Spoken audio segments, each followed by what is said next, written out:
আপনার মোবাইলের সামনের ক্যামেরায় একবার টাচ করবেন, মানে সামনের ক্যামেরায় একবার ক্লিক করবেন, ভলিউম কমানোর বাড়ানোর অপশন আসবে। ভলিউম বাটনে চাপতে হবে না, খুব সহজে এইভাবে মোবাইলের সাউন্ড কমাতে পারবেন, বাড়াতে পারবেন। আবার সামনের ক্যামেরায় দুইবার টাচ করলে লাইট অন হবে, দুইবার টাচ করলে লাইট অফ হবে। সামনের ক্যামেরায় যদি চাপ দিয়ে ধরে রাখেন তাহলে স্ক্রিনশট হবে। আরও অনেক দরকারি কাজ এইভাবে করতে পারবেন। আর দ্বিতীয় অ্যাপটি আরও বেশি দরকারি, কারণ দ্বিতীয় অ্যাপটি দিয়ে মোবাইল নতুন স্টাইলে ব্যবহার করতে পারবেন। অ্যাপ দুইটি কিভাবে ইনস্টল করে সেট করবেন চলুন দেখি। গুগল প্লে স্টোর অ্যাপটি ওপেন করে অ্যাকশন নচ লিখে সার্চ করবেন। এই অ্যাপটি চলে আসবে, লোগোটি দেখে অ্যাপটি ইনস্টল করে ওপেন করবেন। ফিক্স ইটে ক্লিক করে সেটিংস থেকে অ্যাপটির সেটিংস অন করে ব্যাকে চলে আসবেন। অ্যাপের হোম পেজে সিঙ্গেল টাচ, ডাবল টাচ এবং লং টাচ তিনটি অপশন থাকবে। সিঙ্গেল টাচে ক্লিক করবেন। সিঙ্গেল টাচে ভলিউম মেনু সিলেক্ট করে দিব, আপনি যে কোনো একটি অপশন সিলেক্ট করবেন। ভলিউম মেনু সিলেক্ট করেছি, তাই মোবাইলের সামনের ক্যামেরায় একবার টাচ করলে সাউন্ড কমানোর বাড়ানোর অপশন আসবে।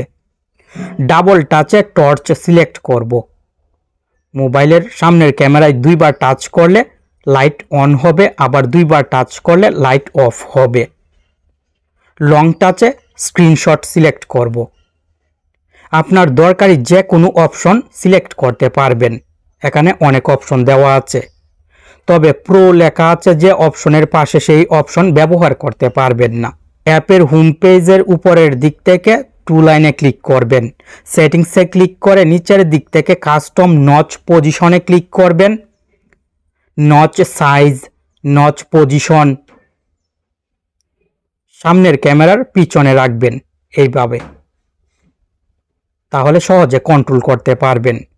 এখন দেখুন, আমার মোবাইলের সামনের ক্যামেরায় যদি একবার টাচ করি তাহলে ভলিউম কমানোর বাড়ানোর অপশন চলে আসবে, আবার দুইবার টাচ করলে লাইট অন হবে, দুইবার টাচ করলে লাইট অফ হবে। অসাধারণ। চাপ দিয়ে ধরে রাখলে স্ক্রিনশট হবে। আশা করি অ্যাপটি সহজে ব্যবহার করতে পারবেন। দ্বিতীয় অ্যাপটি দিয়ে মোবাইল নতুন স্টাইলে ব্যবহার করতে পারবেন। আমি অলরেডি অ্যাপটি ব্যবহার করছি। গুগল প্লে স্টোর থেকে আলফা হাইব্রিড লঞ্চার অ্যাপটি ইনস্টল করে নেবেন।